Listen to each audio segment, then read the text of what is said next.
Well, part of our endeavours each week when we catch up with former St Kilda players is a bit of a where are they now? We talk a lot about the highlights of their career and the time they spent and the memories that we would all have of them playing, but a lot of it is also to check in around what life entails these days. Brett Moyle, left-footed wingman for the Saints, played 48 games, had a lot of injuries over the journey, Rising Star nominee, and was a fine player throughout that 2000 to 2004 period. Some of it quite difficult for St Kilda, but they were transitioning into a good side towards the back end of that. But Brett, thanks for joining us. No worries, Darren. Thanks for having me.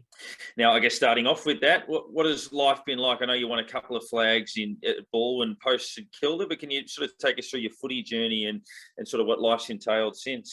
Yeah, no, I've been still, I guess, once I finished, I was 24 at the time, so I still had plenty of footy years left. So, yeah, as you touched on, I spent 5 years at Ball, which was a lot of fun, and played in a couple of flags there, including captaining one, which was good, and then went into coaching at 29 as playing coach at North Ringwood, and spent 6 or 7 years there coaching, and still maintained sort of a heavy involvement in North Ringwood Footy Club, who wears Saints colours as well, without any sort of direct footy involvement as such, but still, I guess my business sponsors them and still heavily involved down there. So, Brett, we'll come to your business at the end, but wanted to go back to the very beginning. And obviously you ended up at St Kilda through the rookie draft, but yep. Your family were St Kilda supporters. How did what was it that transition from junior footy to being a professional at your favourite footy club?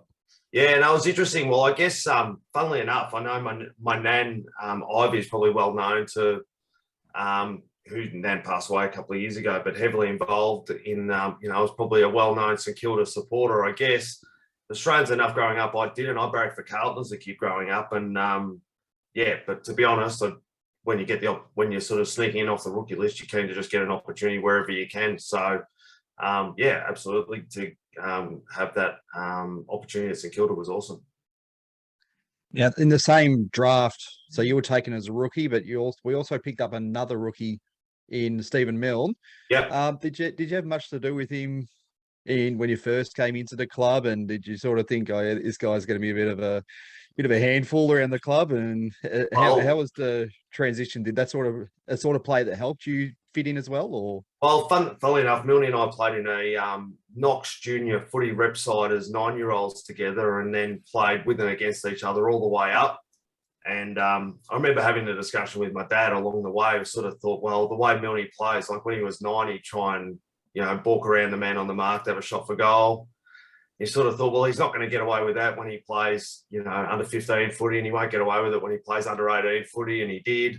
And you think when he goes and plays TAC, he won't get away with it, but he did, and he continued to do it for, whatever, nearly 300 games of AFL footy that he played. So, obviously, and then I guess we ended up being in the locker next to each other all the way through as well, which was quite funny how it all panned out. Yeah, you made a pretty good start to your career, 15 possessions and a goal on debut. You finished that first season really strongly in your last 4 games prior to some injuries. But what did you make of coming into a club that was in a position of difficulty? Obviously, Tim Watson would be sacked/resigned towards the back end of that year. We would only win the 2 games. Is it, for a young player in their first season, is it almost a case of I'm just playing my footy and that sort of stuff's in the background, or was it quite difficult given how bad it was to the club? Yeah, it's interesting. I think when you're younger, I guess you're a bit more immune to it, and maybe not aware of maybe the politics that goes up on at a higher level. And I guess at that stage, I think we lost our first 5 games.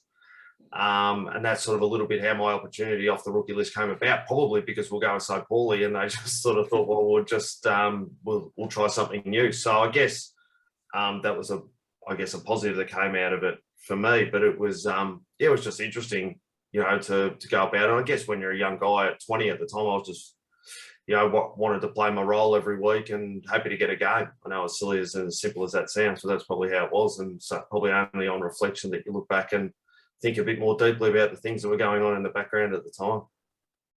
You, as Darren mentioned earlier, you got a Rising Star nomination in your first season in 2000. What was that I guess going into that next year under Malcolm Blight, Yeah. you played a lot of those games under Blighty in that half a year or 3/4 of a year that he coached.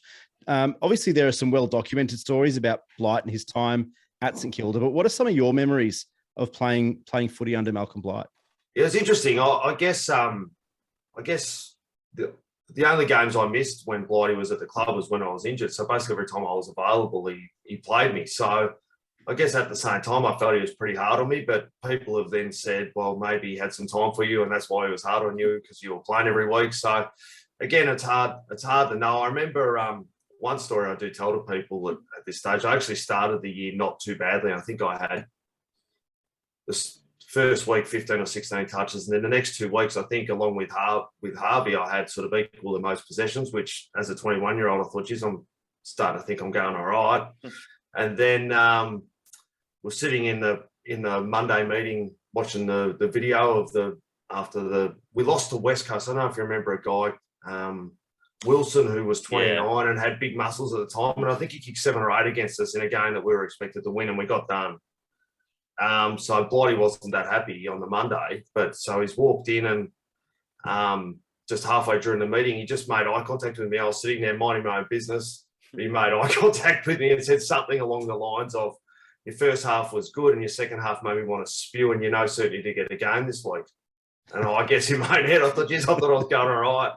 And I remember Aaron Hamill walked out after the meeting, put his arm around me and said, you're all right? I said, oh, yeah, I don't, I was a bit in shock, to be honest. And I went home and I said to, at the time I was living with Steve Baker and Caden Beetham. So we just moved into a house together maybe 2 months beforehand. And Bakes and I were pretty good mates and got on pretty well. And I said, I think I might go talk to Blighty, tomorrow about that. And Bakes said, mate, don't do that. It's crazy. Like that's got a death wish. But in the end I did. I went and sort of spoke to him and sort of said, I appreciate what you're saying. But I was a bit surprised that you would say that. And he said, well, lucky had the balls to come and talk to me. So this week you're going to, you'll still get a game, but you'll start on the bench. And that's when the bench was the genuine bench. And I think the next week I came on sort of just before half time we played Port Adelaide in Adelaide, and we were down by about 8 goals when I came on. So, so that was one personal memory that I have with Blighty. But like I said, I think, one thing is for someone who didn't have a long career, I played every week when he was coach. So that was a good thing, I guess. One other thing with Blighty, I'm pretty sure I asked Spider this question.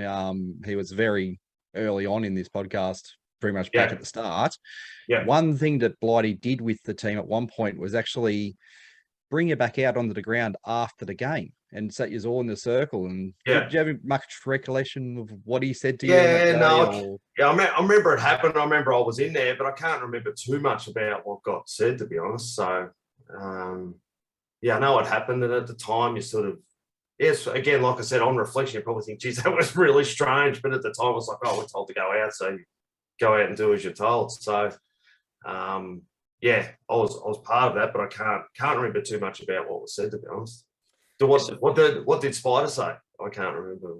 No, I can't remember too much. I think he just said, got into the players a little bit, and I was still there when it happened, and in the ground. I could kind of hear his voice, but we couldn't quite hear what he was saying. But it was certainly getting into the players, I think. Not sure Spider ever listened to coaches anyway. So it was just for guidance. I guess the final one on Blighty, there's often been an outside perception, and obviously probably why he was sacked, that maybe the attention to detail and the commitment wasn't as strong as it needed to be. As players, did you find it that way, and did it surprise you when it happened, or was there a part of your brain that thought, no, maybe that was coming? Again, at the time I was 21 and I was getting a game every week, so I thought that was fine. I guess it's probably only when you sort of go through your own footy career post that you sort of see maybe the level of detail that maybe other coaches went to post that, to sort of think, maybe there was a bit missing there. But with that said, you do hear stories that that's exactly what he did at Geelong and Adelaide and was hugely successful there. So, again, at the time, sort of thought it was a bit different, but there was, a huge amount of belief in what he'd done, and his record beforehand spoke for itself. So just at 21, I was getting a game every week, and I was happy with that, I guess. Brett, the last game of that 2001 season, obviously the club had made that transition from Blight to Grant Thomas, at least in the interim capacity, and later on as the full-time coach. But that final round, obviously most Saints fans remember that as Barry Hall's last game and the goal after the siren. You were one of the best on ground in that game. You had 32 touches and kicked a goal. Probably unlucky not to get a Brownlow vote. Do you have many memories about that night? Yeah, that was a good one. Well, like I said, probably in my time, particularly in the first couple of years, we didn't have a lot of wins. So to win a game after siren and that was and to sort of contribute towards it. So that was, probably among my fondest memories of playing AFL footy for St Kilda. Really, that was a pretty good, really good memory for sure. There was one, I was watching the highlights of it, and it looked like you were pretty close to Barry when he took that final mark before the shot.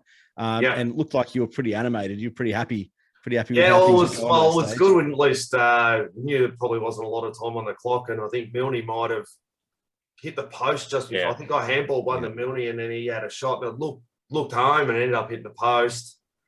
And then they kicked it in. And then they gathered it in and sort of bounced back to Milne, and he kicked it to Baz. So that was the last, as you said, that was the last game of the season. It was probably pretty likely that Grant was going to be coach at that stage, and then that win probably sealed that. And at the time, I guess I was happy that Grant was going to be coach as well. So it was sort of, it all looked pretty positive. So that was, and like I said, it was the end of the season, so we all had a few beers and celebrated it all as well, which was good. I was about to ask about how was the transition to GT, because obviously, it seems like Malcolm and GT were very different coaches in the way of how they saw the game, how they coached the teams. Malcolm seemed pretty distant, so he seemed like a game day coach, but GT seemed to be a very hands-on, always in there doing everything for the club. You missed the start of the season, but did that whole thing of having GT being there as the coach, did that give you confidence that I'm going to get back in the side at some stage and get a real good go at it because of the last few games the year before? Yeah, well, I think so. I think at least initially, I think Grant and I had a pretty good relationship personally, and I think initially I was going okay as a young player, and I think he had a bit of belief in me as well. And a couple of times I came in after sort of extended breaks and didn't sort of play a game in the reserves and just sort of got put straight back in under Grant. And obviously, at some point that changed though. So, I guess it was probably only 3 years later I was playing football. And so, at some point that level of belief changed. And I think, we had an influx of guys like Del Sano, Montagna, Ball. We had Stephen Powell and Heath Black come from other clubs who were probably all, midfield, a couple of those outside mids. They probably shuffled me back in the pecking order a little bit at that time. So. You had some injuries, obviously, in that 01 year. I think you had a broken leg, missed 7 or 8 weeks. The following year, was it a leg or a hip or a corky? It was a cork thigh. I got for ages. Yeah, the last practice game we played Collingwood at Ballarat, and I was playing on the wing at the time, came in, picked it up, and Paul Lecuria tackled me and just got me with this cork thigh. To be honest, it hurt more than the broken leg did the previous year, and it was strange. It ended up calcifying, and I ended up missing, I think, 10 weeks with it. So, it's funny, you sort of hear a corking and you think, geez, it'd be pretty weak to miss one, but I missed 10 weeks. So that's it was a strange one. Can they come at bad times? Because as you say, St Kilda were bringing in, Heath Black's first year was 02, as you said. Powell's first year was 03.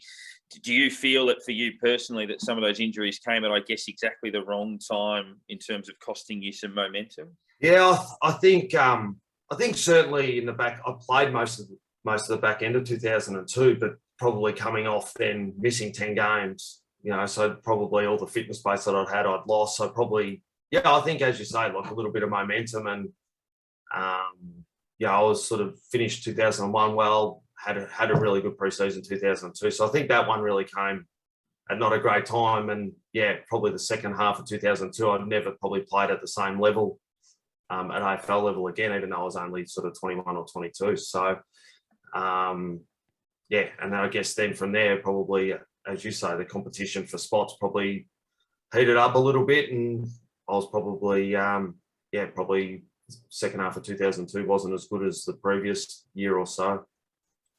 Obviously, injuries and long-term injuries can be frustrating, and I'm sure there's nothing that can really make up for that. But you've already mentioned a couple of the young blokes that were coming through at the same time. Yeah. And I guess the silver lining of I guess being on the sidelines during that period was you had a front row view of a young Nick Riewoldt, Luke Ball, Nick Del Santo, Brendan Goddard, etc. What was that like, and what was the feeling coming through in a young group as that was kind of taking place? Well, I guess that's one thing that I give Grant enormous credit for in terms of how he got that group to be a team. Really, like those group of young blokes ended up, forming the backbone of the club for 10 or 12 years, really. And none of them, Bally left, but I don't think he wanted to leave. I don't think anyone really, and Goddard left, I don't think he wanted to leave either. So I think there was a group there that were genuinely heavily invested in the club, and that was, through no small part with Grant and how he got people to buy into what he wanted to do in the footy club itself. So I think he was enormous, really, in terms of how he, even though he was gone in 06, but his imprint on those grand final sides, which could have got 2 or 3 flags sort of in the late 2010s. Now, on 304, you mainly ended up playing out at Springvale. Yeah. For the Scorpions, and you'd see a lot more of those, I guess, younger players again being out there. Did you find that you had been there for a few years at the club already, that when these new players came through, you're kind of giving that sort of a teaching role when playing at Springvale, going, okay, I've been in the seniors, I know what's required, and just trying to guide them to get them, I guess, to help the club move them in and try to give them a few games into seniors? Yeah, it's an interesting question. I guess at the time I was only 23 and 24 myself, where I was still desperately keen myself to get back in and continue my career. But one thing I do remember during that time is that the amount of good footy that Lee Montagna played at VFL level, mainly in 2002 and 2003, that started that 2003 season, he was having 30 and kicking 3 and 4 goals every week and still couldn't get a game, to the point where, sort of thought, like what have the decision makers got against Lee a little bit, but he just kept playing well, doing it week after week. And, I guess when he did get the opportunity at senior level, he made a pretty serious impact pretty quickly. And, not that long after was an All-Australian. So there might have been some method in the madness from above for sure. But I guess that's one memory for me playing at VFL level as to how good he was at a young age. And obviously he was able to convert that into a pretty awesome AFL career as well. A couple before we let you go. Obviously, you mentioned Ivy and the lifelong St Kilda supporter, and obviously only passed recently. But as a result of, she was a bit of a cult hero at St Kilda, and as a result, you were. Rex Hunt often referred to you as Ivy's boy and things like that.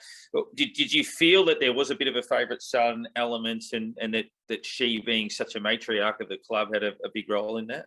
I probably didn't feel that as much, but I remember when I first started, I used to, because Ivy was Dad's mum, I used to say to Dad, can you, I guess we're all a bit more sensitive when we're late teenage years, early 20s. Can you try and stop her ringing up the radio? I just don't need it. Can you just tell her to? But, he's like, well, I can talk to her, but it's not going to make any difference. She's going to do what she's going to do anyway. So, it's just, but in hindsight, you look back and think how funny was it that she used to, ring up and she'd get into Billy and get into, KB and whoever else she could,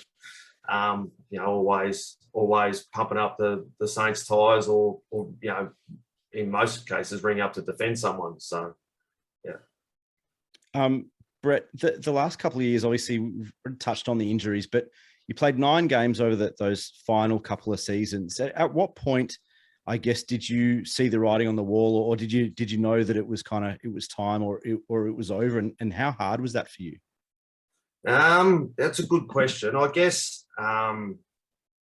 during the back end of the 2003 season, so I got dropped early. I think I played the first 6 games in 03.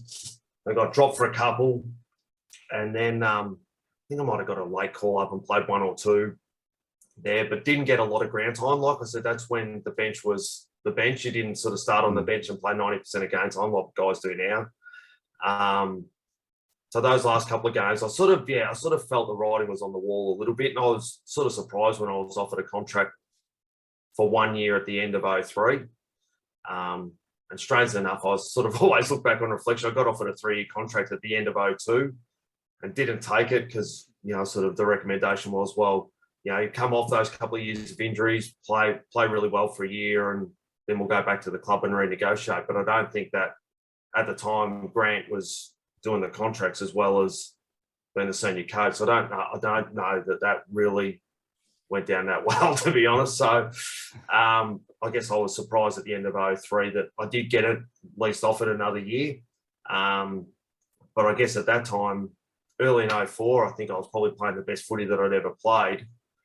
And at VFL level, I had a couple of games where I kicked 4 and had, good possession numbers, but the senior team won 10 games in a row on their way to a prelim final, and we just didn't have a lot of injuries and just couldn't crack it to get in, unfortunately, because it was a pretty hard side to get into. And since leaving the club, you've gone out to the eastern states of Melbourne and eastern suburbs of Melbourne and had a reasonable success with playing and coaching, and a little bit of a rundown of what you've done since. Oh yeah, I played 5 years at Bourne, including our first. So played in 2 flags there, one in the Southern League, and then our first one in the Eastern Footy League, where Daniel Harford was coach. I was captain, and we had Alan Murray playing that, Sam Cranage. So there was a couple of other ex-St Kilda guys in that team. And then at the end of that, moved out to North Ringwood as playing coach in 2010. And lucky enough to sort of coach a couple of flags there and move the club from 3rd division up into the Premier Division, and they're still in that Premier Division now, 7 or 8 years on. So I guess I'm one. I guess some guys who play at a high level sort of do it because they're good at it, not necessarily because they love it. I'm one who would have always slept with a footy and have always loved it. So to sort of be involved all the way through and be involved coaching is something I've always loved doing. Yeah, for sure. Final one from me. Your business, rather aptly named, I think it's Home Loan Saints. Can you sort of tell us about that? And I guess that probably gives a little bit of an indication that you've still got a bit of a soft spot. Yeah, absolutely. Yeah, still, take a keen interest and watch as many games as I can, and go to past player functions when I can. So, So I guess in terms of, I've worked as a mortgage broker for 4 or 5 years, and then started my own business. And I guess you've got to call yourself something, and sort of spitballed a few ideas, and not sure whether I guess you've got to call yourself something. So I came up with that, and it sort of has tended to work well, I guess, particularly that I've rolled across to North Ringwood, who are also the Saints as well. So, funnily enough, that's just how it is. Brett, last one from me. You obviously got a pretty distinctive surname. There aren't that many Moyles around. I mean, there are a couple in the Jewish community of Melbourne and Sydney. But did you ever get any good sledges or nicknames or anything like that you can remember that were a bit different to what you'd expect? Not on the ground, but I did get the. I think someone mentioned it as, I think amongst the supporter group there was one called Snipper, because a Moyle is in the Jewish world is someone who snips the foreskin. So I did get called Snipper at one stage along the way, and I think some of the supporter group enjoyed that, but not directly to me or on field. But I did actually hear that one. So I remember I think as a 15 or 16-year-old, I might have heard that and probably didn't fully twig as a youngster what that actually meant, and asked a couple of family, and I think they deliberately withheld and said, maybe a bit later. But it's quite clever, and that's the good thing about footy clubs. But Brett, really enjoyed watching you play. You had some terrific highlights over the journey, and glad to hear you've obviously had some football success as well post that. And thank you very much for joining us as part of our series. Yeah, thanks for having me, guys. Like I said, not as illustrious career as some of the other names you mentioned, but thanks for thinking of me, and happy to help.